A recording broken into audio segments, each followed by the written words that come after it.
My intention to continue the pursuit of the enemy to Mariupol was impossible to realize at this point, as the order to capture Berdyansk had been transmitted by radio. Again, the 1st Company of the 1st SS Reconnaissance Battalion went ahead and, after crossing the hills, reached the Sea of Azov. Several Russian batteries were captured by a surprise attack and disarmed without a single shot being fired. The cold wind whistled over our heads, and a scout plane flew over the column and dropped a message attached to a smoke bomb in front of the armoured cars. The message read, "There are only minor forces in the city. The enemy column is 10 kilometers west of Berdyansk. Several more enemy columns are moving parallel to each other in the direction of Mariupol, being east of Berdyansk. I received the message 8 kilometers north of Berdyansk. Cold, hunger, and fatigue were forgotten. The enemy had to be destroyed while he was still west of Berdyansk. He could not be allowed to reach the city before us. A few words to Peter were enough to chase our light armoured vehicle past the company column like a race car. Clouds of dust hung behind us, and the shivering surface of the sea was already visible ahead. Bremer and the forward units were ordered. "Follow me." From the north the city was indistinguishable. It was directly on the shore under steep cliffs. Peter slowed down as soon as we could make out the airfield, from which the last plane had just taken off and headed east. We were cautiously approaching the first townhouses. The motorcycle squadron moved ahead. The street seemed completely extinct. Not a soul could be seen. The potholes and the broken road forced the motorcyclists to go slowly. I signaled Peter to overtake them and cross the city as quickly as possible. At this point our car became the first in the convoy and soon pulled ahead by more than 100 meters. We went deeper into this ghost town. The intersections attracted us like a magnet. The nose of the armoured car looked out from around the corner and sniffed out the situation on the street. Then our car would make a quick dash and stop at the next corner. So we moved from one street to another, setting the pace for the motorcyclists. I hid behind the turret and held my carbine with a dead grip while Peter prepared to drive the car to the next corner. Not a sound was heard, all the windows were shut tight, not the slightest movement was visible. Before the armoured car disappeared around the corner, I looked back to see if the motorcyclists were following us. Suddenly the armoured car jerked back, and I was already lying on my side in the street. Bullets whistled over my head. Horses galloped down the street. Firing indiscriminately, the Cossacks dismounted and rushed toward the nearest houses. Their commander took out his Nagin and opened fire. At the very moment I heard Peter's voice behind. "I Sturmbannführer, I've already taken him down." He was right. The Nagin fell on the road, the saddleless horses galloped westward, and the wounded Cossacks leaned against the walls of the houses. Our commander's armoured car ran into a Russian cavalry unit. If we were going to take the column west of the town by surprise and destroy it, even greater haste was required. Bremer Lightning chased to the outskirts of the city and waited there for further orders. The Soviet column came closer and closer, completely unaware of our presence. We could already distinguish each soldier and each car. They were apparently the remnants of an infantry regiment that had been fighting on the shore south of Melitopol and was now trying to link up with the main forces. Meanwhile, the battalion had moved into position on either side of the road and was awaiting my order to attack. I had time. I waited for the column to disappear into the low ground and begin to climb the nearest slope. The minutes stretched on in languid anticipation of what would happen. The motorcyclists sat on their BMWs and enjoyed their last puffs of cigarettes. At that moment, the enemy's forward units were only 300 meters away and were moving without worrying about anything. I even felt somehow sorry for this Russian unit. They were covering the withdrawal of their comrades, and then they were left to themselves. Before the doomed Russian unit realized what was happening, motorcycle companies and armored vehicles rushed down both sides of the Russian column and surrounded it almost without a fight. More than 2,000 Soviet troops were captured with weapons and equipped. 2 artillery batteries were captured. Since October 7, our losses were counted only 1 killed. The brave SS Unterscharführer Bergmann was killed in a battle with a tank. Having captured an enemy column, we established contact with the forward guard of Bodin's battalion. I personally went to the battalion and congratulated Bodin on his award, the Knight's Cross. His battalion occupied Berdyansk, while we moved back to Novospasovka and prepared for further pursuit of the enemy in the direction of Mariupol. For the first time, we had the advantage of a brief rest under infantry cover. The 3rd Battalion of the 1st Infantry Regiment covered us from the east. At midnight, the mail from home arrived. It was delivered by our supply officer, Sturmbannführer Walter Evert. He always took every opportunity to help the frontline soldiers, knowing everything about their needs. We were immensely indebted to him. Before we knew it, a new day had come. I could hear the roar of the engines of the cars starting up and the clanking of the dishes of the field kitchen, but I had no strength to get up and finally get out of sleep. However, Peter kept trying to wake me up until I finally stood in the middle of the room, bringing a mug of hot make-fake to my lips. The deafening roar of the engines of assault guns and, higher-pitched, motorcycles drove me out into the village street. The noise of the engines has always been music to my ears. In order to lighten the load on the units, in the advance of the forward units, we decided to use the movement rolls, that is, alternate units marching in the vanguard. The advance platoon, reinforced with armoured vehicles and anti-tank guns, marched at full speed ahead of the main forces and waited for their approach at predetermined points. The battalion followed the forward units at a constant speed. The terrain was very hilly and treeless. Recently laid-out gardens could only be seen in areas of built-up areas. For the first 20 minutes we moved along a wide, dusty road without encountering the enemy. There was no abandoned equipment or Russian fighters to indicate that this was a path of retreat.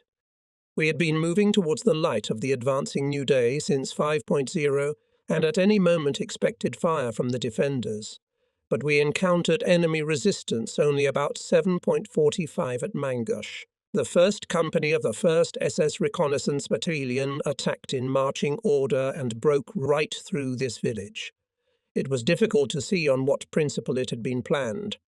Mangush occupied a fold of terrain on both sides of our offensive path. Advancing through the settlement, I noticed enemy infantry between the houses and in the gardens. But we had no time to defend this settlement. We had a greater objective before us. We had to reach Mariupol. Destruction of the remnants of enemy units will be taken care of by the infantry that followed us. Our battalion was advancing relentlessly. Fire was opened on the move.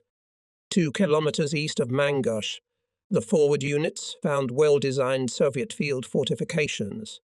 This was the outer defense ring of Mariupol. These fortifications, because of the rapid advance of German troops, could not be fully exploited by the Russians, but nevertheless all opportunities for stubborn defense were there. The defensive positions stretched along the ridge, on our route, and completely dominated the terrain. We again chose an unusual form of attack, intending to drive onto the ridge under cover of the fire of our artillery and heavy infantry guns. The vanguard company was ordered to engage only by going around the Russian positions, hitting the defending Russians from the rear. The units following our battalion were to attack the enemy positions from the flanks with the support of assault guns. The order was given verbally and through messengers on motorcycles. I was with Bremer as he prepared with my old battle buddies to dash across the ridge into the unknown. The self-propelled vehicles roared forward following the advancing company. The shells lay among the defenders and pinned them to the ground. The position on the ridge was reached in a few minutes, the forward units wedged into it, and then on both flanks it was covered by the following units. During the offensive, the commander of the forward guard platoon, SS Untersturmführer, was wounded. But the Russians recovered quite quickly from the unexpected blow. The fierce fighting continued, especially on the right side of the road. The young, enthusiastic commissar spurred his unit on again and again. But it was not only the commissar's shouts that roused his soldiers. His own example of personal bravery encouraged them to keep up their resistance. I will never forget the last impression I have of this man.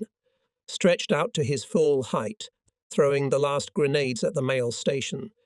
Then he threw the last grenade on the ground in front of him and fell on it with his whole body. The explosion tossed the body.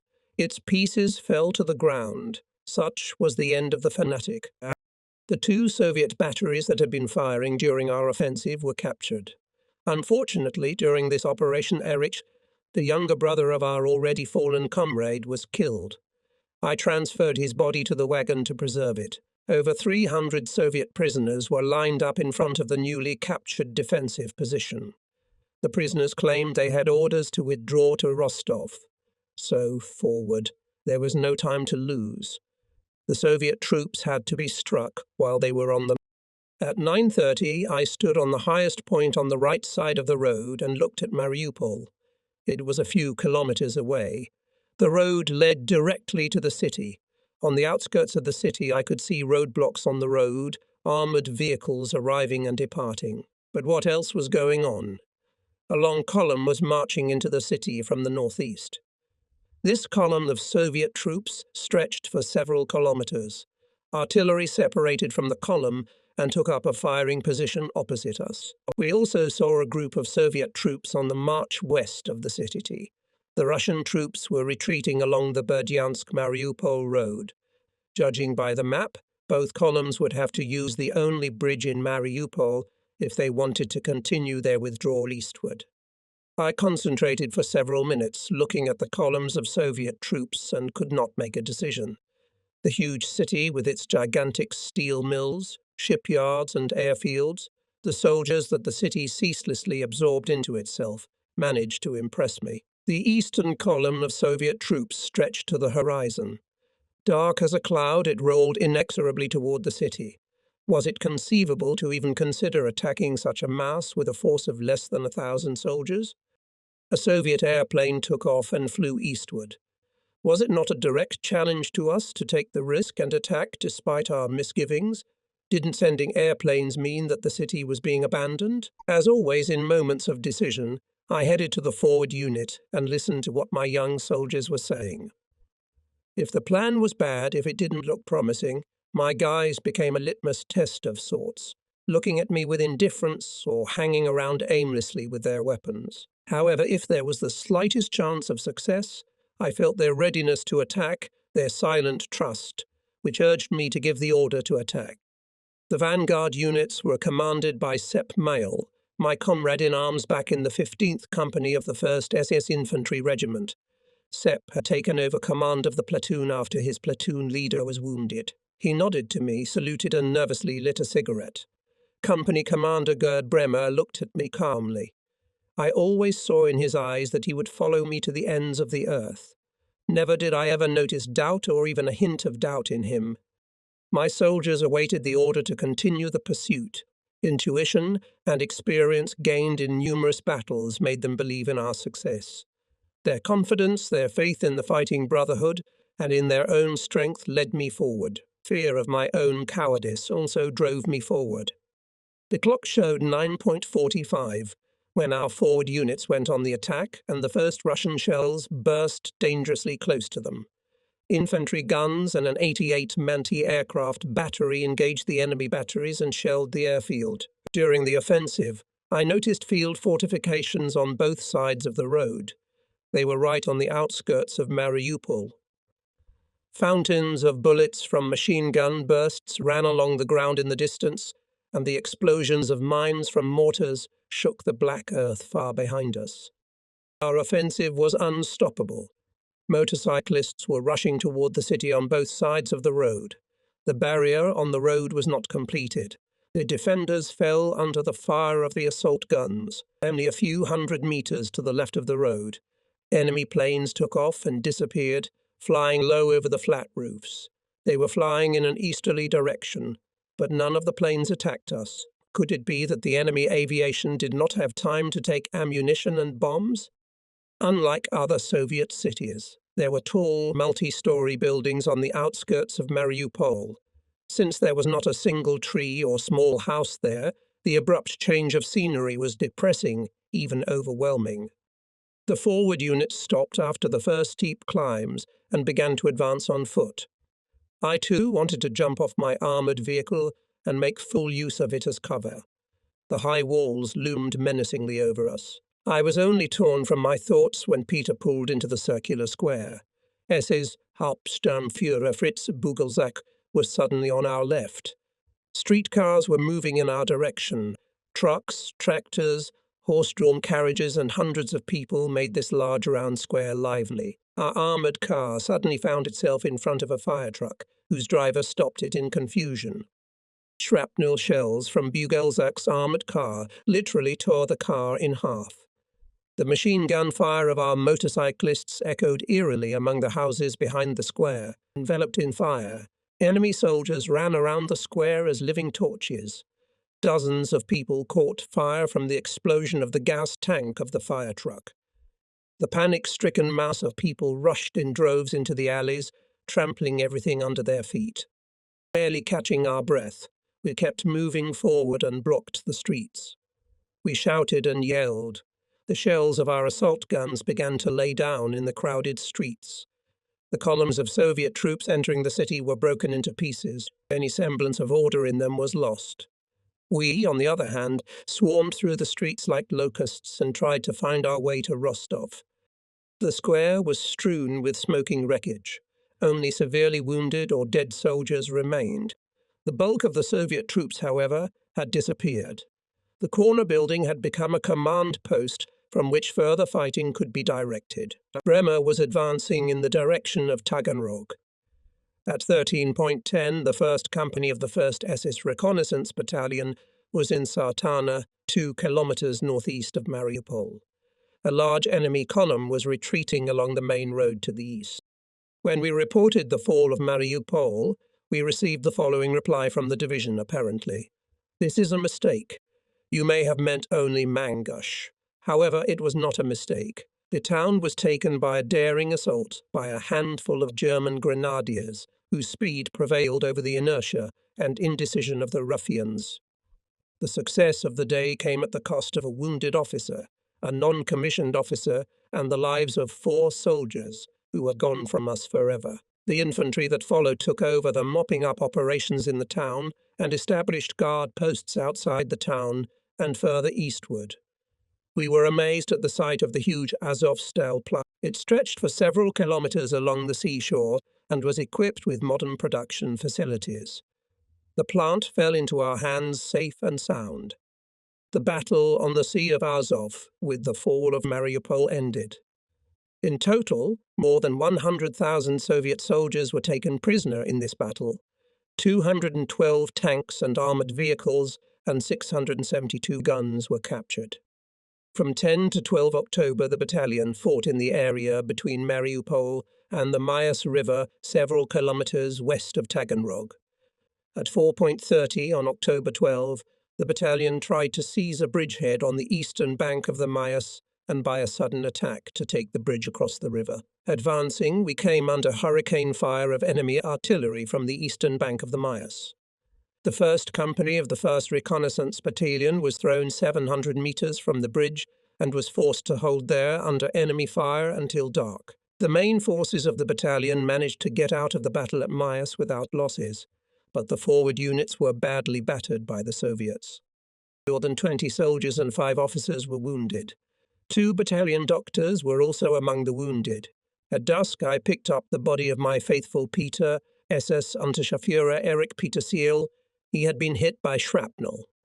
It was the first time a driver had been killed beside me. I could not even imagine that in the course of this war 7 more of my drivers would be condemned to death. In the grey morning twilight of the emerging new day, we stood at the graves of our fallen comrades. We lowered 4 cloak-wrapped bodies into the foreign soil. Silently my soldiers stood at the edge of the grave, bidding farewell to their battle comrades. There was the rumble of Soviet heavy guns beating from Taganrog, and their shells whistled over our heads, searching for our artillery.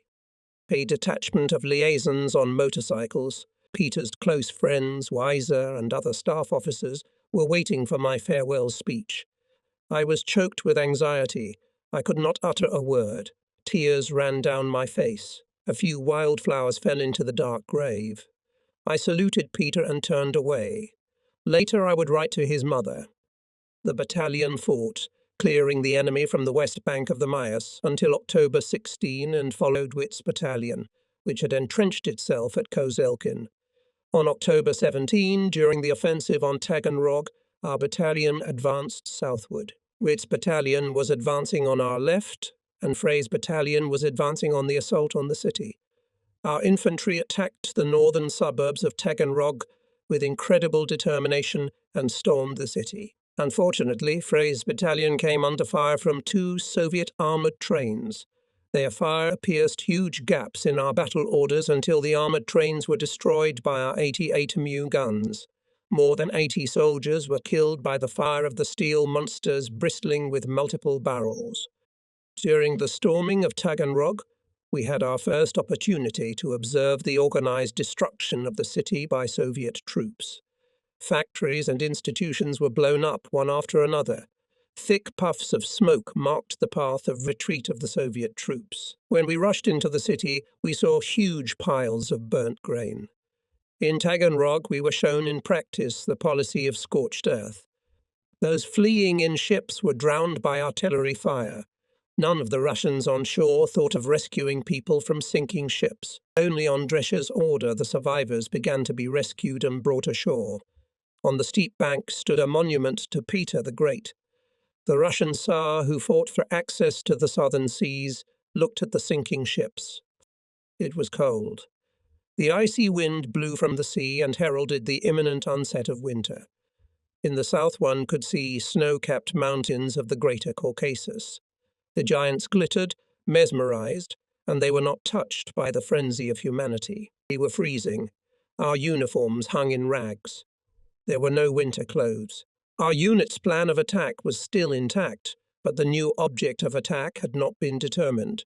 A vast, truly unoccupied territory without any system of communications lay behind us. The railroad lines stretched mainly from north to south. It was the first time we thought of defense. In the cold rain and on the turned roads on October 20, we moved in the direction of Rostov-on-Don. The main blow was dealt by the 14th Panzer Division and the Liebstandard Motorized Division, part of Mackenson's EW Motorized Corps. I stared blankly at the remnants of the Russian battalion on the reverse slope of the heights near Sambek. I could no longer read the map. The letters were blurring before my eyes. Weakness and nausea tormented me to such an extent that I had to ask the divisional commander to replace me. Seeing 4 months of fighting in Russia was enough to confine me to bed. I was no longer fit for combat. SS Hauptsturmführer Kreyers took temporary command of the battalion and threw it into extremely heavy fighting. I returned to Taganrog when it was already dark. I was admitted to a field hospital with jaundice and dysentery accompanied by nausea. At that time, an epidemic of dysentery was rampant, and it dangerously weakened the front. Full-fledged German regiments and divisions no longer existed. The Eastern Front was held by the weak remnants of once strong fighting units. The German grenadiers were entering the hardest battle of their existence. They were exsanguinated and unprepared for it. They saw the impending calamity with wide-open eyes, did their duty, and never doubted it for a second. They believed in the necessity of self-sacrifice. I left the field hospital after almost 2 weeks. I was still quite weak on my feet, but reported to the unit, after which, without much ceremony, I was transferred by the commander to the officers' reserve and was to be attached to the division headquarters. By this time, the Liebstandarte division had moved to the defense west of Rostov. It worked closely with the 13th and 14th Panzer divisions and repulsed all Soviet attacks.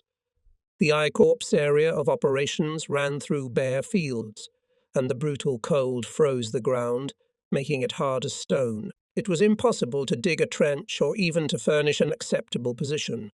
The weather became our most bitter adversary. My battalion took up defensive positions and fought against the 253rd Russian Division under Colonel Ohatsky, formed only in August in the North Caucasus. The division was recruited from Cuban Cossacks who were not too fond of the Soviet government. In my absence, the battalion became even weaker. The lack of officers was especially felt. The second company of the 1st SS Reconnaissance Battalion was commanded by SS Obersturmführer Obüter. He was wounded, but refused to leave his company. The third company of the 1st Reconnaissance Battalion was stricken with severe diphtheria, which further weakened the battalion's fighting ability. On November 1, SE Obersturmführer von Büchner was wounded near the village of Alexandrovsky. Together with the division commander, I visited my old comrades in Alexandrovskoy on November 2 and attended the presentation of the Knight's Cross to Gerd Bremer.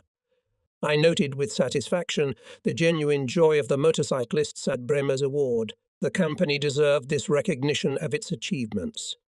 The frost was replaced by rain. Water accumulated in the trenches and deep road ruts and kept pouring into the uniforms. Cars, guns, and tanks bogged down in the mud. Grenadiers walked knee-deep in it. Supplies became almost impossible and could only be provided by goose-stepping. The vehicles crawled like turtles. Fuel consumption and losses of military equipment did not correspond to the results. The army was drowning in mud. Losses due to disease endlessly increased. The period of frost began already in the middle of November. One by one, we had to dig out frozen vehicles from the mud and warm up the engines using additional means. We became a crippled army. Just at that time, I attended a very important meeting at the command post in Lekhanov. It concerned the important role of oil. Colonel General von Kleist, General von Mackensen, Sepp Dietrich and several oil experts were present. They were convinced of the necessity of capturing the Russian oil fields in Baku in order to continue the war. The capture of Rostov was therefore becoming an absolute necessity. Soldiers of lower ranks listened in silence when figures of oil production and consumption were given and the needs of the economy and the army were discussed. We did not have the necessary data and experience to evaluate these speeches. However, from the military point of view, the case was different.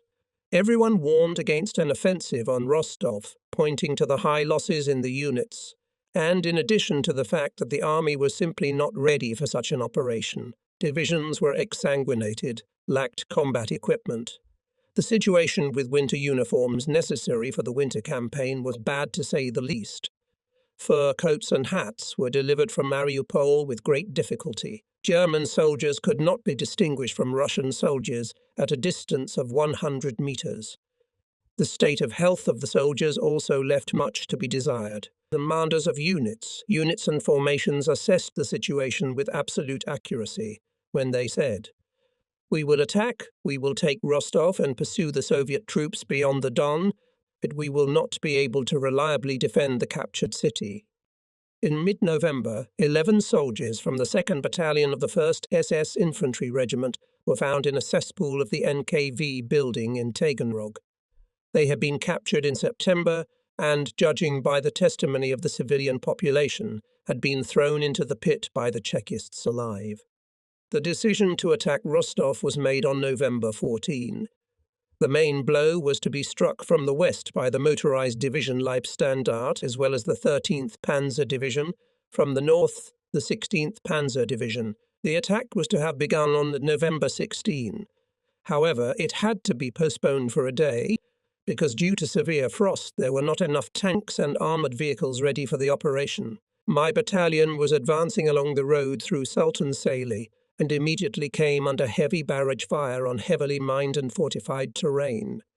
Every inch of land had to be reclaimed, making unprecedented efforts at a temperature of -30 degrees Celsius. The road to Rostov was conquered only thanks to the exceptional persistence of the SS.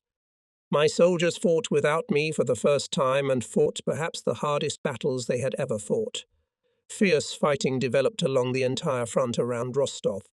The attacking division suffered heavy casualties fighting on heavily fortified and mined terrain. Gerd Plessis, the brave commander of the 1st Company, 1st SS Reconnaissance Battalion, lost both legs and died on the way to a field hospital.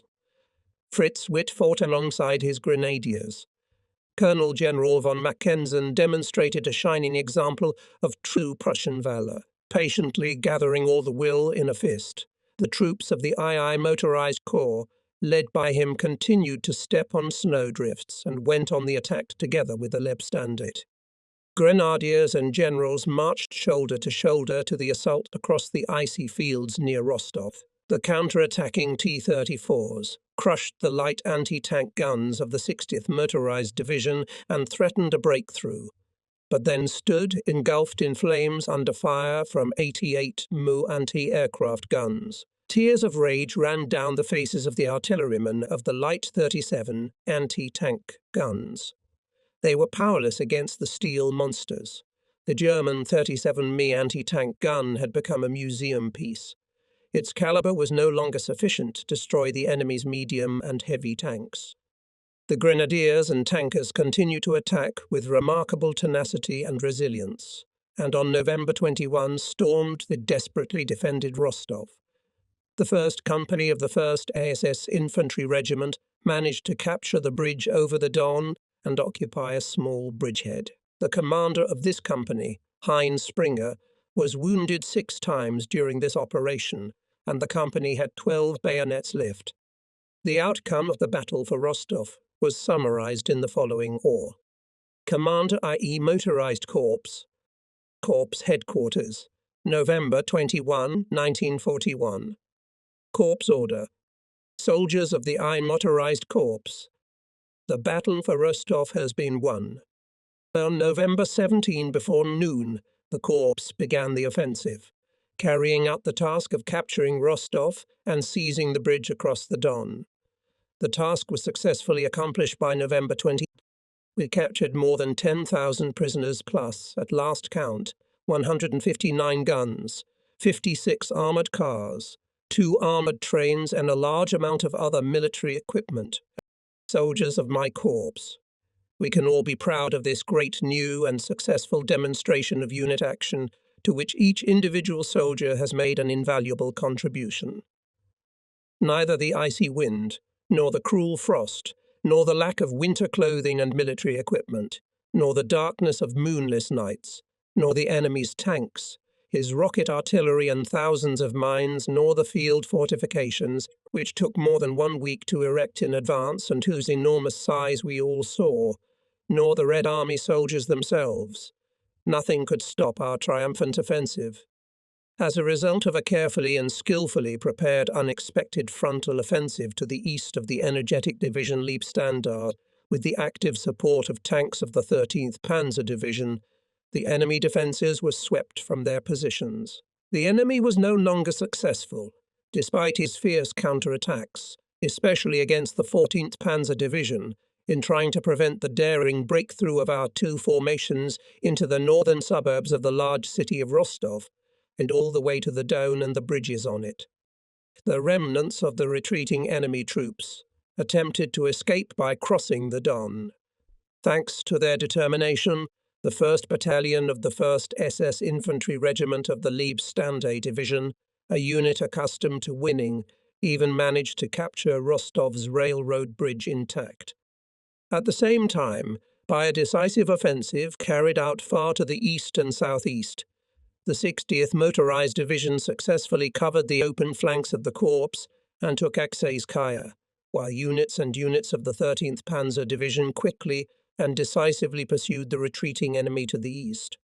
In addition, all corps units, as well as air units, especially our marvellous, flawless air reconnaissance pilots, made a significant contribution to our overall success. We have cut off the Russians' only effective link with the Caucasus once and for all.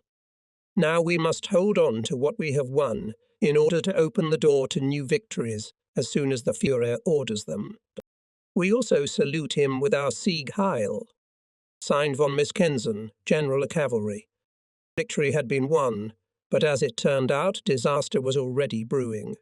The corps was thoroughly stretched and too weakened to make a prolonged defence of the captured objectives.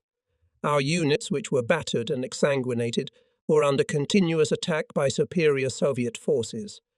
My battalion, under the command of SS Hauptsturmführer Krayas, fought on the Dead Donets.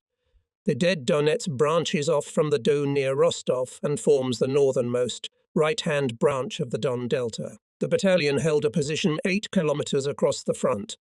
There were less than 300 soldiers on this defensive line. This included drivers, communicators, staff workers, and all officers. There were no more convoys. Everyone who could fight was at the front. While the Soviet troops again and again attacked the German front northeast of Rostov, they threw one after another newly formed divisions across the ice-covered Don, trying to crush the German forces weakened by heavy losses. The resilience shown by the German soldiers in these heavy battles almost reached the limits of human capability. Widely dispersed positions were located on the steep, icy northern bank of the dead Donets and were facing south, toward the frozen flats of the delta and the main channel of the Don. Only with great difficulty, and with the help of explosives, it was possible to knock out shallow trenches in the hard ground. To protect themselves from the cruel frost, warm clothes were pulled from dead German soldiers and even from killed Soviet soldiers. For 3 days on our weak defense front, the Russians were actively scouting. This indicated an impending offensive. My comrades looked at all this without fear or excitement. They performed their duties almost fatalistically. The few officers were in their sectors like shepherd dogs, guarding the soldiers entrusted to them. I found Hugo Kreyas and Hermann Weiser in a small house where they were evaluating the testimony of a deserter from the Russian 62nd Cavalry Division and preparing their units for the upcoming defensive battles. Into the position of the 1st Reconnaissance Battalion, weakly held, but defended by battle-hardened soldiers, was shelled by Russian artillery of all calibers at 5223 AAN on November 25 and then attacked. Casualties from this shaft of fire were almost nil. Where nothing stands, nothing can be destroyed. But then my soldiers' blood almost froze in their veins. In the gloom of the morning dawn appeared large masses of Russian infantry, who with songs and shouts rushed into the attack on our positions. The front ranks closed their arms, thus forming an unbroken chain which treaded the ice to the beat of the wild singing. The mines of our mortars made large holes in the ice, forcing the Soviets to break their chain. But the mines could not stop the mass that had come into motion, advancing on my comrades like a fine-tuned mechanism. In the middle of the river, the Soviet soldiers came under our fire and fell on the ice like ripe wheat under a scythe. My soldiers lost faith in God and humanity as the advancing Russian soldiers pressed forward, climbing over the fallen and continuing the assault. The attack was led by the 343rd and 31st Infantry Divisions and the 70th Cavalry Division. 3 newly formed divisions in an attack of a few hundred men stretched over 8,000 meters and virtually alone. Each was left to his own devices and had to cope with such a mass. 2 battalions of the 1,151st Rifle Regiment of the Russians had broken through on the section of the 2nd Company of the 1st SS Reconnaissance Battalion and were already in our defensive positions, threatening to break through the whole front. The 177th and 248th Infantry Regiments attacked the central part of the battalion's defences and were also close to breaking through. A counter-attack on the section of the 2nd Company, 1st S Reconnaissance Battalion, should have been carried out at once, but at the moment there was no one on hand for this urgent task. The Soviets attacked along the entire front with unrelenting intensity, threatening to rob the handful of soldiers lying behind their machine guns of their presence of mind. The Russian assault was like a tidal wave rushing in from the Caucasus and crashing against the steep bank of the Don, losing its force here. The first rays of the sun, breaking through the thick clouds, illuminated a terrible picture throughout the whole area, wherever the eye could reach. The Don and its channels were dotted with dark dots, some of which moved with great difficulty, and others gradually covered with snow. The Soviet attack had been repulsed with heavy casualties all on. However, thousands of Soviet soldiers lay low and waited for night. Horses without saddles galloped southward, their shrill neighing sounding like a call of death. The enemy forces that had broken through on the site of the 2nd Company of the 1st SS Reconnaissance Battalion were swept away by our immediate counterattack. 6 officers and 393 Red Army soldiers were taken prisoner. On this section alone, 310 dead Russian soldiers were counted. Judging by the testimony of the prisoners, the attack was intended to cut off Rostov from the west. The attacks continued unabated on November 26 and 27, despite the huge losses. It was a mystery to us how men with such a willingness could allow themselves to be led to the slaughter like lambs to the slaughter, despite the masses of dead, mangled bodies lying motionless on the ice. The new Russian formations were joining the fight and rushing toward death. The Russian attack on November 27 began at 16.0, with an artillery preparation and a fire rampart from guns of all calibers, especially using rocket artillery. But even this last attack in the area of operations of the 1st Company of the 1st SS Reconnaissance Battalion was repulsed by 1950. Separate enemy units broke through to the company's positions and were blocked. A counterattack was scheduled for November 28. Battalion losses were heavy and affected non-commissioned officers and officers. The battalion adjutant S. Obersturmführer G. Weiser took command of the 2nd Company of the 1st SS Reconnaissance Battalion. Obersturmführer SSO Buter was again wounded. The last attack against the 2nd Company of the 1st SS Reconnaissance Battalion came mostly on the left flank and was repulsed with terrible losses for the Russians. The attacking Russian unit had been formed in June in Krasnodar as the 128th Infantry Division and was first put into action here. The battalion that attacked our left flank had over 450 personnel at the beginning of the assault. In the attack across the Don, 135 soldiers of this battalion were killed and more than 100 wounded were taken prisoner. The other 37 captured were unharmed. The enormous merits of our unit can only be truly appreciated by those who themselves experienced the paralyzing effect of the brutal frost and the psychological burden of endless fighting. I saw soldiers lying behind their machine guns with tears of despair rolling down their faces as their hands flashed, changing machine gun cartridge belts one after another, and again bullets rained down on the attacking masses. Bill Buter, acting company commander, led his motorcyclists into the counterattack without boots. They had been cut off his feet shortly before the attack. Both of his feet were badly frostbitten.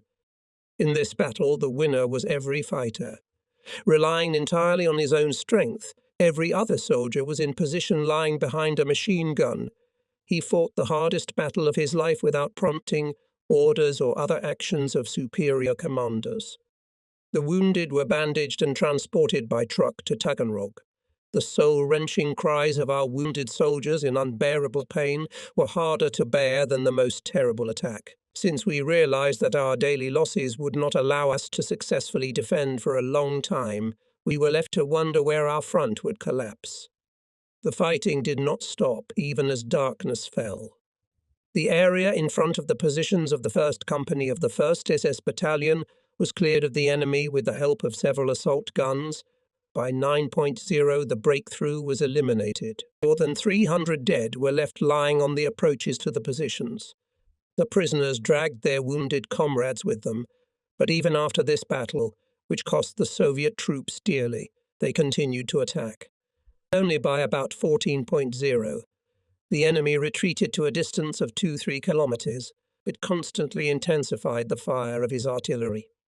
Fighting on other parts of the front took place in similar conditions and seriously weakened the German defense. The danger of a breakthrough anywhere along the front around Rostov could not be overlooked, and the command headquarters of the 1st Tank Army understood this perfectly well. We were all unanimous that the front line should be reduced if we wanted to avert a catastrophe, which under the circumstances could lead to the collapse of the entire front. We had no reserves left. The steppe was empty. Only deep snow drifts and telegraph poles broke the monotony of snowy spaces. The best option for defense would be the frontier along the Mayas River to the west of us. Only there could we hope to stop the far superior Russian forces and prevent a frontal breakthrough. Some time ago, head marching outposts were sent out to establish points of departure towards the rear. Any withdrawal was to have as its final point the defensive positions on the Mayas River. They must be occupied by all personnel down to the last soldier. Further withdrawal across the snow-covered steppe would bring unthinkable losses in manpower and equipment. While the heavy fighting on the Don subsided somewhat and the Soviet attacks were repulsed with brutal losses, the superior Russian forces resumed their attacks on the 60th Motorized Division and broke through the weak German front northeast of Rostov. The Russians also broke through on a broad front, crushing the left flank of the 1st Panzer Army. The front shook. At this time, heavy hard fighting continued along almost the entire Soviet-German front all the way to Leningrad. The German army in the east could no longer successfully oppose such a huge, superior force as the Red Army. The icy cold, completely unsuitable clothing and terrible casualties, as well as insufficient replenishment in personnel and combat equipment, made successful operations simply impossible. We were fighting for our own lives. In the afternoon, the II Motorized Corps was ordered to leave Rostov and to withdraw to a previously prepared defensive line on the Mayas. In the fiercest battles, the division Leibstander managed to leave Rostov on November 29, to withdraw without heavy losses, and with the support of the 13th Panzer Division by the end of December 2, to gain a foothold on the prepared defensive positions on the Mayas River. I participated in the withdrawal together with the division headquarters. We rejoiced at the order to withdraw from the city and the reduction of the front. This decision prevented a possible disaster. Therefore, the order from the Führer's headquarters not to evacuate from Rostov under any circumstances and to defend the captured positions to the last bullet was like a thunderbolt for us. It was impossible to fulfill this order. It showed in the most terrible way that the seriousness of the situation at the front had not been properly assessed. Just at this very time, our units were marching in the darkness of night, barely able to keep on their feet from the cold. The deep snowdrifts, the searing east wind and the feeling of boundless detachment turned the life of the German soldiers into a torture. How could such an order have been issued? It was a mystery to me. The order was ignored and the withdrawal to the Mayas was continued. Field Marshal von Rundstedt, General von Mackensen, and others deserved the gratitude of the troops. With their decision to continue the withdrawal, they saved the lives of many soldiers and prevented the collapse of the front of Army Group South.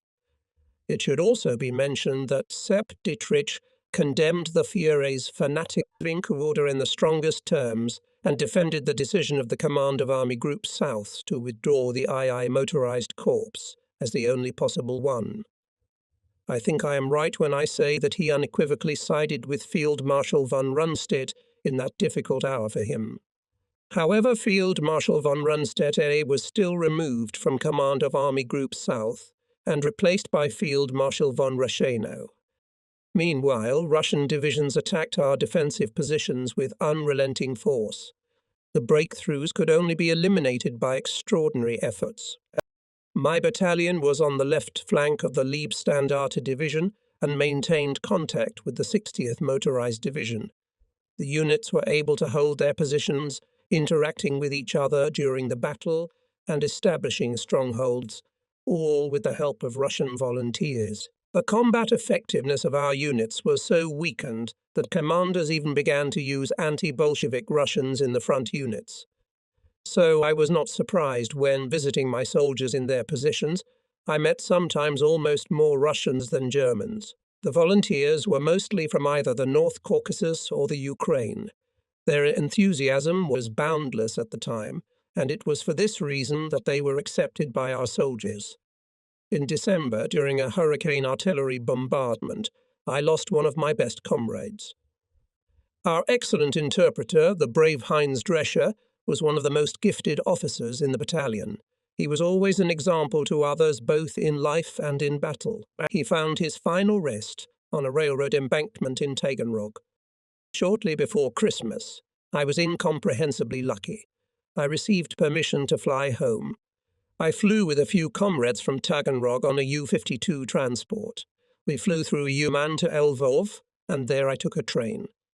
18 hours later, I was already standing, miserable and shabby, at the Friedrichstrasse railroad station, spoke to my relatives by telephone for the first time in such a long time. It was a pity that this happy time passed too quickly, and the moment of parting approached with 7 steps. On December 30, I received orders to report to Hitler on January 1. The invitation was conveyed to me from the Reich Chancellery. A penetrating cold prevailed in Germany at that time. I bade farewell to my wife at the Zoo railway station in Berlin and climbed into the icy cold train car. My travelling companion was the Japanese ambassador, who was also on his way to East Prussia and who, on the basis of previous experience of travelling in special trains, had stocked up on brandy. And it didn't take long before we were already trying to warm ourselves with a hot drink. I was met by my comrades in Kentchen and escorted to the Führer's headquarters through a dense forest.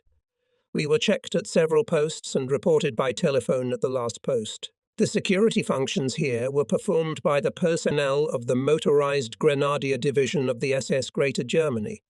The headquarters consisted of several reinforced concrete bunkers and ordinary wooden barracks. Magnificently camouflaged, they were hidden behind tall trees. The accommodation and food supply were appropriate to the circumstances. Undoubtedly, expediency and simplicity were what guided the construction of the Führer's headquarters. Hauptsturmführerpfeffer received me and informed me of the reason for my summons. From Pfeffer's words, I concluded that Adolf Hitler was concerned about the situation at the front and wished to receive information, so to speak, at first hand. Adolf Hitler gave the impression of a simple and energetic man. I was surprised that he had an excellent knowledge of armaments and was accurately informed about the advantages and disadvantages of various types of tanks and armoured vehicles. What struck me most, however, was that he was familiar with my battalion's combat operations and wanted answers to my tactical questions. Given the battalion's previous successes, he was reinforced with a grenadier company of light armoured vehicles and a fire platoon of heavy infantry guns. I did not soften my expressions, speaking of the fighting at Rostov-on-Don, and reported on the unsustainable demands that were made on units and formations. I especially emphasized the inappropriate to the situation of the arrival of replenishments. General Jodl supported me and referred to reports from other units. From the conversation, I got the impression that the situation with the troops in the East very much tormented Adolf Hitler, and he was concerned about how to help the cause. On January 3, together with Colonel Zeitzler, I flew on a Nie-1 when back to Mariupol. At Mariupol, I transferred to a Storch, which was to take me to Taganrog. Soon we flew over the smoking wreckage of a downed U-52 to shorten my route to the division headquarters. The pilot landed the light plane within sight of the command post, and I got into a horse-drawn sleigh that was passing by. Freezing cold, I arrived back at my unit after a 16-day absence.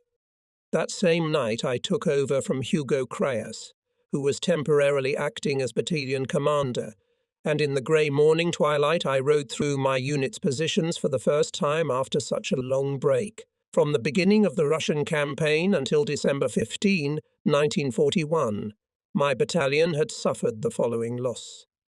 Here's 6 officers, 9 non-commissioned officers, 79 enlisted men. Wound, 20 officers, 33 non-commissioned officers, 308 enlisted men. Missing in AC, 1 officer, 2 non-commissioned officers, 7 enlisted men. So you Messiah, in punishment, received 11 officers, 1 non-commissioned officer, 186 enlisted men.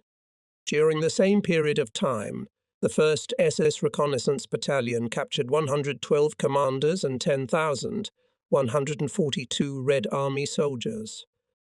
Our defensive position ran right through the village of Sambik, located on the front slope of a long ridge. The flood meadows stretched out in front of us, their icy surface only interrupted occasionally by small willow thickets. The Russians occupied their positions opposite us. In some places they were only 100 meters away. The front had calmed down. Except a reconnaissance and shelling, there was no other fighting. In this situation, I considered patrolling unnecessary, and accordingly I had no losses for weeks. The positions continued to be thoroughly equipped. Special importance was attached to the installation of deeply echeloned minefields. Earthworks were carried out with the help of the local population. The troops provided the locals with food and medical care. I refused to forcibly drag people out of their homes and hunt them through snowy spaces. The consequence would have been inevitable casualties. The respect we showed resulted in the population helping for the sake of good relations between them and the military. It was not surprising, therefore, that after a short time the battalion had the best equipped defensive positions and we were visited by officers from neighbouring units. Our dugouts were almost home-like cosy. At the beginning of the year, I learned something that I would not want to hide from the reader. One day my driver, Max Bornheft, put before me a plate with small pieces of meat, explaining that they were pigeon thighs, which he got thanks to good connections in Taganrog. When I began to eat this delicacy, I had my doubts. I told Max that although it was all very tasty, none of the thighs had ever flown through the air like a pigeon's. But Max didn't make me speculate for long. He said, rather dryly, "No, they didn't fly. They hopped. You're eating frog legs." Following the end of the frost came a period of impenetrable mud, which made supplying troops almost impossible and hampered offensive operations. How was the war to be continued? This question was of burning interest to us. The defensive option was unthinkable, but German forces on the Eastern Front lacked the strength for a large-scale offensive. The divisions that could be used for an offensive were still in their positions, although the cadre was sufficient only for rest and replenishment. We feared that one day we would be withdrawn from our positions and would have to go on the attack with hastily assembled units. After the 1st Tank Army and part of the 17th Army destroyed the Russian troops that had broken through south of Kharkov, we were withdrawn from our winter positions and at the end of May were transferred to the Stalino area. It was there that the new units created during the winter strengthened our division, and new recruits joined the ranks of veterans. Exercises at the firing range quickly returned my battalion to excellent fighting form. It was better armed than in 1941, and, having the experience of previous battles under its belt, again became a worthy opponent of any enemy. The morale of the unit was high. Servicemen of all ranks firmly believed in their own strength and in their officers, primarily due to their superhuman abilities demonstrated in combat actions both in offensive and in defense, the ability to withstand the superior forces of the enemy.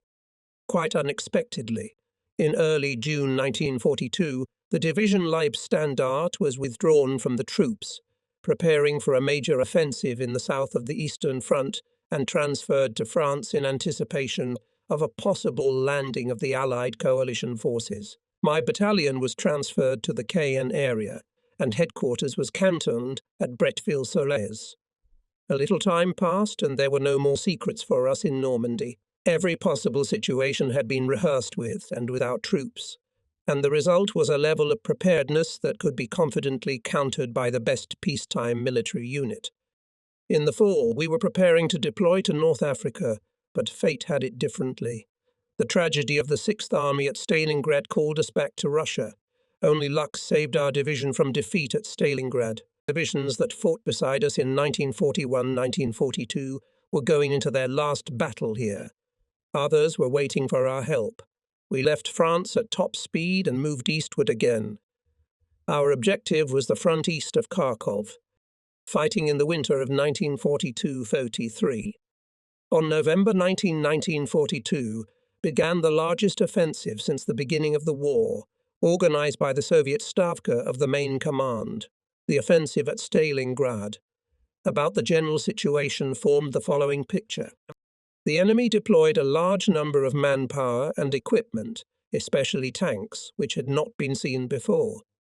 Judging by the data of the German command and based on the general analysis of the situation on the basis of intelligence, the offensive was massive and systematic in nature. In its precision and phased deployment of the Soviet offensive resembled the work of clockwork. The breakthrough to the Don at Serafimovich. Simultaneous breakthrough at Krasnoarmeysk, south of Stalingrad. As a result, 2 Romanian armies were destroyed, and the Sixth Army at Stalingrad was completely encircled in a short time and subsequently liquidated. This was followed by the westward advance of two army groups concentrated west and northwest of Stalingrad. As a result, Soviet troops of the Southern Front advanced from both sides of the Don, advancing towards the Rostov area. At the same time, the lines of communication through Rostov to the German troops in the North Caucasus were interrupted. The Soviet Southwestern Front then began to develop an offensive between the railroad lines Stalingrad-Morozovsk and Kantemirovsk-Milerovo. It was aimed at the Seversky Donets. The 8th Italian and 2nd Hungarian armies northwest of the first breakthrough point on the Don were threatened by Russian attacks from the flank and rear. As a result of these threats, both armies abandoned their fortified positions without offering any significant resistance. Their evasion of combat contact with the enemy was ultimately tantamount to flight. Units of the Soviet Southwestern Front crossed the Don northwest of Stalingrad on a broad front. After the troops of the Soviet Southern Front reached the lower reaches of the Don, and the grouping of the Southwestern Front reached Oskol, the southern wing of the Voronezh Front also joined the offensive to the west. The defense area of the VI and Sakai Army Corps, which issued far to the east, after the withdrawal of the Hungarian army was taken in the attacking pincers on the northern and southern flanks. Two German corps were encircled after the joining of two Soviet advancing groups near the town of Kostonoy. As a consequence, the entire Soviet Voronezh front went on the offensive westward. Its troops broke through the positions on the River Tim, which were created in great haste by the command of the Second German Army. In the course of further offensive battles in the western direction, the Soviet troops took Kursk and Rylsk. The southern wing of the Bryansk front was advancing from the Livny area, threatening the right flank of the Second Tank Army, which was making a retreat. The central group of the front advanced from the area southeast of Orel, advancing on Orel itself. The strategic goal of the Russian winter offensive and its phasing were quite obvious. The advance of the strike groups was synchronized so that the German defense line, mainly stretching from the south to the northwest, was attacked from the flanks, hacked and cut off in parts by each of the strike groups. According to the plan, the operation was conducted in the territory south of Stalingrad to the uplands near Orel. The results did not take long to come. Following the defeat of the 6th German, 3rd and 4th Romanian, 8th Italian and 2nd Hungarian armies, the German front to the northwest, more than 500 kilometers wide, between Slavyansk and the area north of Kursk was broken through. The armies of the two Soviet army groups were steadily advancing westward. The goal of the operation, the collapse of the Germans' eastern front, seems to have been achieved in its southern section. The Russian Supreme Command Stavka announced the next objective of the Dnieper offensive. They did not reckon with the exhaustion of the troops, with the growing supply problems, with the losses incurred during the offensive. The Russian commanders seemed to care little that only a fraction of their artillery was keeping up with the rapid advance, and that the rifle units were almost entirely composed of newly mobilized civilians. Artillery was hardly used, and unit manning was ensured by mobilizing untrained and poorly armed conscripts. On the other hand, the Red Army's considerable numerical superiority was achieved as a result of the German command's loss of 5 German and Allied armies. It was assumed that the large mass of advancing Soviet troops would prevail over the far inferior in number remnants of German troops defending the southern section of the Soviet-German front. However, the decisive factor was that the Soviet command missed the climax of its offensive, and it came, apparently, at the Seversky Donets. Logistics units and ground services of the Red Army Air Force had to pass before the huge distances in the conditions of the winter campaign. The combat power of the strike groups was wasted during the offensive fighting to a depth of several hundred kilometers. The superiority of the German command and control system, as well as the superiority of German combat units, could therefore be decisive despite the large numerical superiority of the enemy. The SS Motorized Corps, consisting of the 1st SS Grenadier Motorized Division Leibstandarte Adolf Hitler, the 2nd SS Grenadier Motorized Division Reich, and the 3rd SS Motorized Division Deadhead, played a major role at this decisive moment. By the end of January 1943, the Russians had reached the frontier on the Seversky Donets and its tributaries, Voroshilovgrad, Starobelsk, Valuiki, Stary Oskol. They were pulling up their units for further offensive to the west. As for our forces, the 320th Infantry Division was in Svatovo. The 298th Infantry Division, after being badly battered during the retreat, was being refilled in Kupiansk. Parts of the Grenadier Motorized Division Great Germans were defending west of Valuki. And in the Korosha area, Kramer's Special Purpose Corps was collecting the remnants of battered German and Hungarian troops withdrawing from the upper reaches of the Don. Between the compounds of German troops formed huge gaps. A German general was appointed to command the 8th Italian Army. By this time, the SS Motorized Corps, with its units, the main forces of the SS Grenadier Motorized Division Reich, and the shock troops of the 1st Grenadier Motorized Division Leibstander Adolf Hitler, had already arrived in the Kharkov area.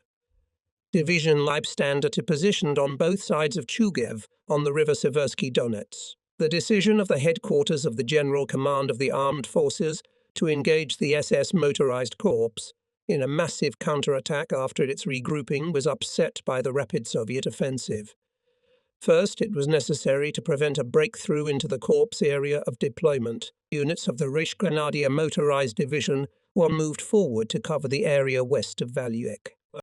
Deep snowdrifts and heavy frost hindered the advance of the units. We unloaded east of Kharkov, and the battalion was ordered to establish a bridgehead near Chilguev and make contact with the 298th Infantry Division. Over the years, we have developed the habit of not discussing orders that seem impossible to fulfill and of not reckoning with superior enemy forces.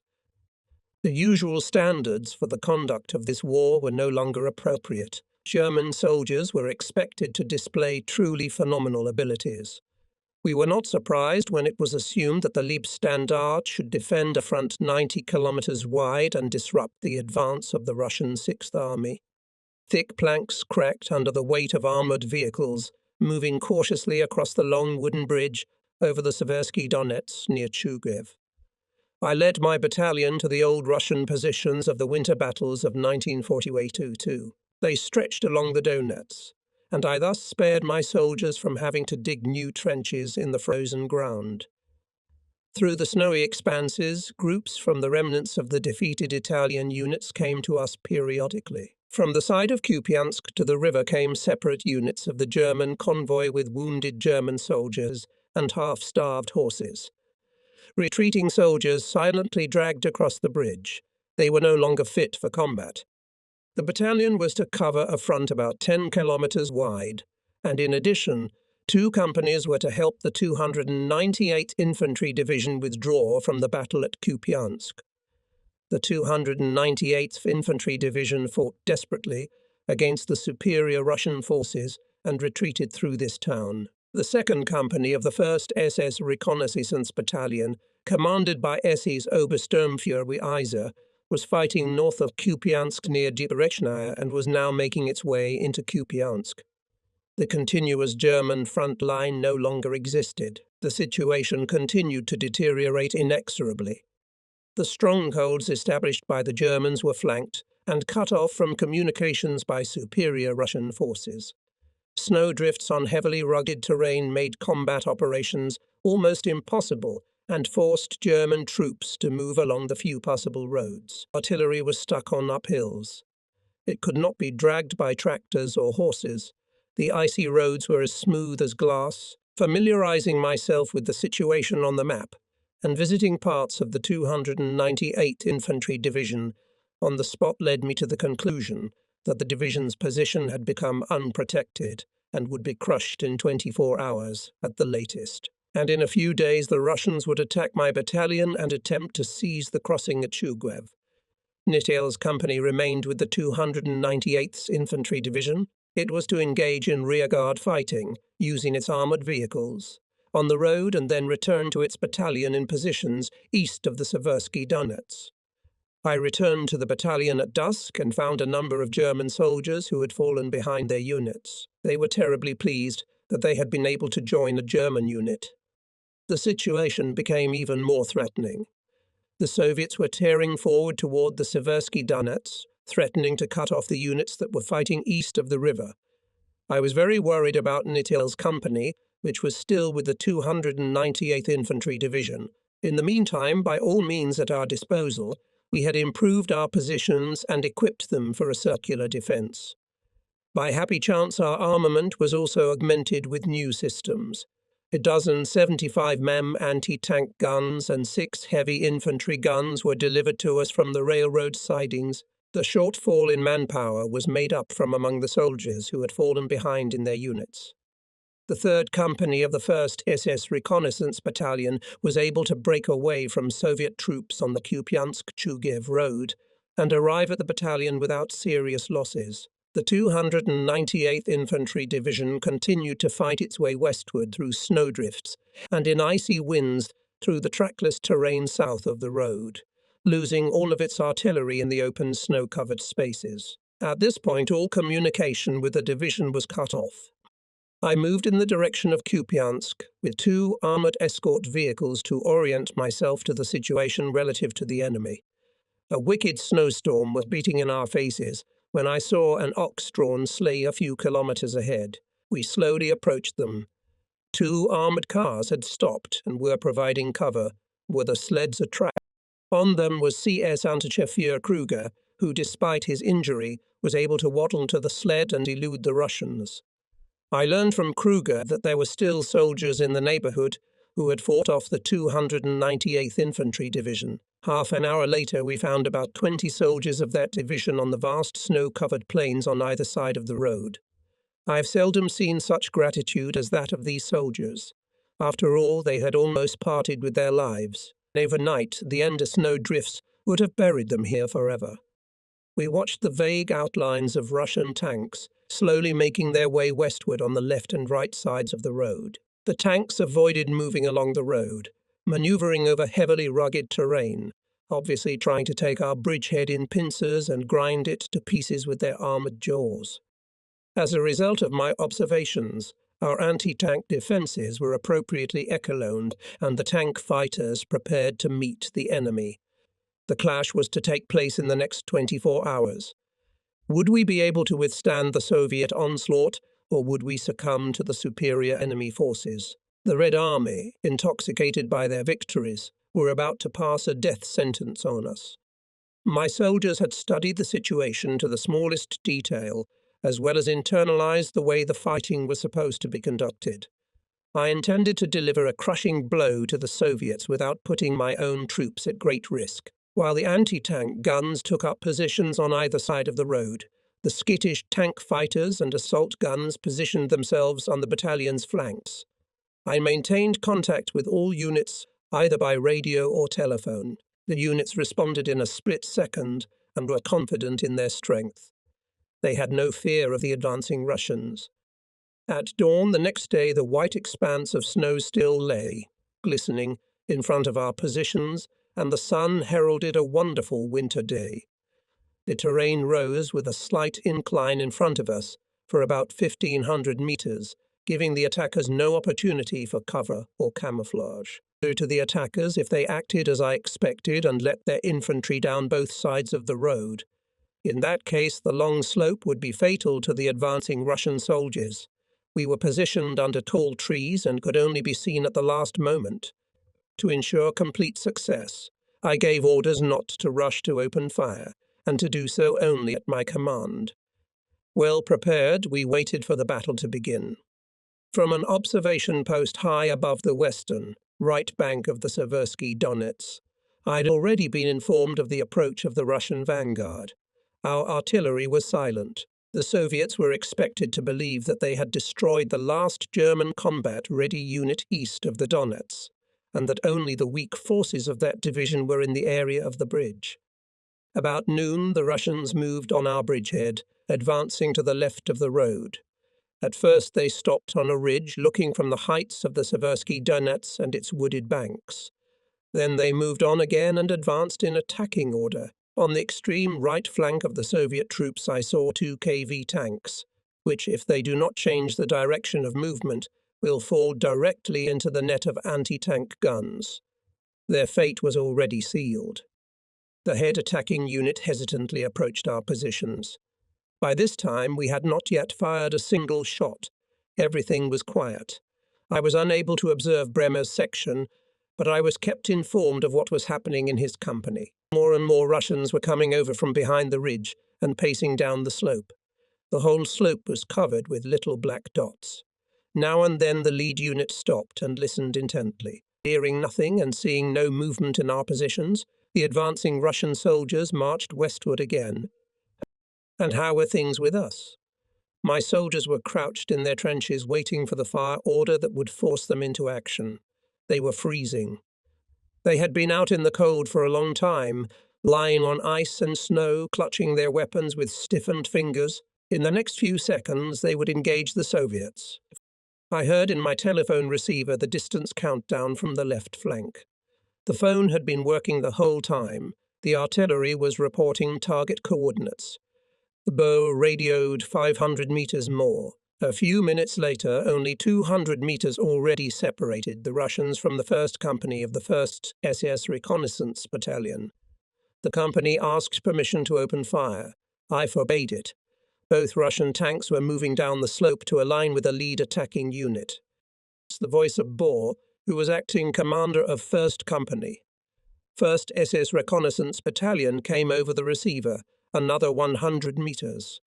The voice became concerned because I was still not responding. The tanks had advanced to within about 150 meters of our positions when, after my command fire, death rained down on the chains of Soviet soldiers, and one of the tanks was hit by an assault gun.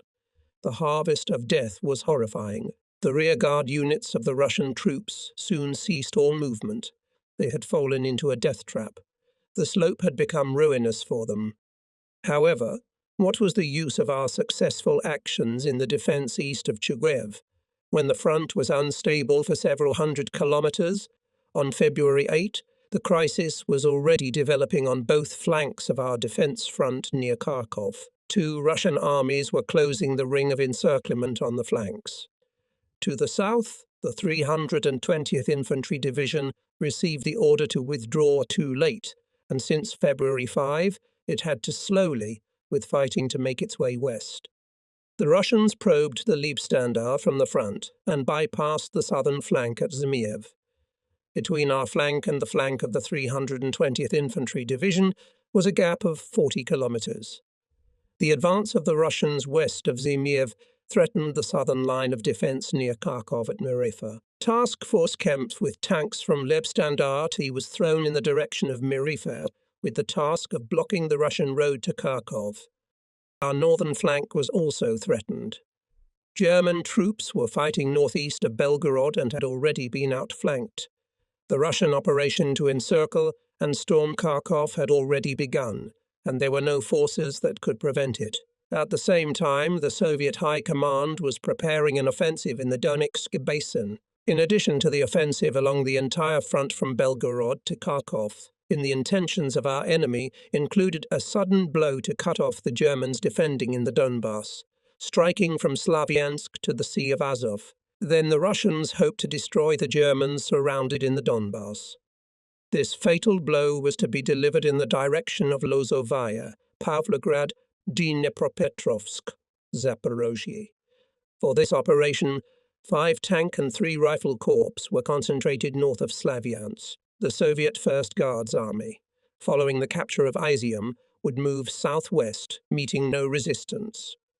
The Soviet 6th Guards Army would join the offensive on the right flank after the 320th Infantry Division was cut off. If this operation is destined to be successful, Army Group South will be cut off from its lines of communication. The Russians will come to the Dnieper and the road to western Ukraine will be open to them. After repulsing the Russian attack, we managed to establish contact with the remnants of the 298th Infantry Division, and the survivors were ferried across the Seversky Donets. A gloomy mood prevailed in the units on the bridgehead. It was obvious that over our position hung the threat of enemy penetration to our rear, and that we would have to retreat behind the Seversky Donets. The enemy on a wide front came to the Seversky Donets. He was advancing between the right flank of the Leibstandarte and the 320th Infantry Division in such large forces that desperate action was required. The situation forced us either to attack the enemy forces that were going to carry out the encirclement of Kharkov from the south, which would lead to the evacuation of our troops, or to densely concentrate all our forces around the city for the purpose of circular defence, which would be tantamount to encirclement. On February 9, the battalion was ordered to withdraw from the Seversky Donets and prepare to attack south of Kharkov near Marifa. The withdrawal from the battle passed without loss or difficulty. We were glad to be on the march again and to hear the noise of engines running. We moved west along carefully cleared forest roads, through deep snow and over half-destroyed bridges, reaching the area of Marifa at midnight. Only there I learned of the gravity of the situation and that the SS Motorized Corps was threatened with complete encirclement if it carried out Hitler's order to defend Kharkov to the last bullet. Fulfilling the order would mean the destruction of the corps and, moreover, would give the Russians the opportunity to reach the Dnieper. Behind the SS Motorized Corps, there was no other similar formation that could be thrown into battle against the rapidly advancing Russians. To eliminate the threat to our right flank and prevent the encirclement of Kharkov from the south, the Corps commander, General Hauser, decided to move south, attacking in 3 battle groups. Deep snow made it difficult to advance to the offensive line, but in the first morning hours everything was ready. My battle group was positioned on the right flank and had orders to advance in the direction of Alexivka. This task implied that we had to break through 70 kilometers, through the territory flooded by the enemy, and make a counterstroke on one of the main advancing groups of Russian troops. I said goodbye to division headquarters, caught up with our lead units and quickly briefed the battalion on its mission. Every soldier knew what was expected of us and that we had difficult days ahead of us. My soldiers heeded my every word as I outlined the extremely critical situation and told them of the dangerous counterattack we were about to launch. I expected to see concerned faces, but no one seemed particularly surprised by this assignment. My young soldiers stood before me with flushed faces and hands shoved deeply into their pockets. I knew all the officers, including those from the units attached to us, and most of them for more than 1 year. The non-commissioned officers and ordinary personnel of young soldiers were loyal to me, and the young replenishment formed a cohesive community of people. With such a fighting group, I could go on such a raid through the Russian hordes without hesitation. Our strongest weapons were the fighting brotherhood and absolute trust that bound us together and made us confident at the same time. The battle group positioned itself for the attack on a snowy road south of Marifa. The road in front of us gradually sloped downhill and disappeared after a few hundred meters between the houses of the settlement. 2 amphibious vehicles from the 2nd Grenadier Motorized Division of the SS Reich were also visible there. Apparently they were left over from the division's reconnaissance unit destroyed by the Russians. No movement was visible. A strip of forest stretched along the road, going off to the right behind the village. Not a soul could be seen there either. Next to me was the vanguard commander, S. Obersturmführer Scholz, who had participated with me in the Rostov offensive. SS Obersturmführer von Ribbentrop was the commander of the 1st Armoured Vehicle. We did not dare to attack in dispersed orders. The deep snow cover made any maneuvers on rough terrain almost impossible and time-consuming, and fuel consumption would have skyrocketed to unimaginable levels. We had to stay on the road, keep our momentum, and use the surprise factor. Schultz was ordered to move through the village under cover of armoured vehicle fire and wait for the battalion at a small forest. On no account was he to wait for us in the village, much less engage us there. I wanted to confuse the enemy with a rapid advance of the vanguard platoon and lead my battle group south at breakneck speed. Schultz climbed into the sidecar of the motorcycle and raised his hand up in the air. He waved to me and shouted to the driver, "Let's go, go." Within seconds, the first squad disappeared between the houses, and the rest of the platoon was rushing behind the lead squad. Alex Wertinger, my new driver, had heard about our recent operations and rushed into the settlement. The full combat team followed right behind us. At that moment, everything came to life. Soviet soldiers ran out of their houses in panic and got under our marching column, but only a few opened fire. The bulk of the Red Army was trying to get to a small wood. To our left was a Soviet anti-tank gun with a squad ready to fire. It came under fire from our column. Around the next corner we saw SS Obersturmführer Schultz lying in the snow. Despite my warning, he jumped off his motorcycle and returned fire at the Soviet soldiers. A bullet that hit him in the chest ended his life. SS Oberstführer Sander picked up the body of his fallen platoon commander. Later, a grave was dug for him in the frozen ground with a blast. Our U-87 dive bombers circled above us and flew off in a westerly direction. They took off from the airfield in Kharkov.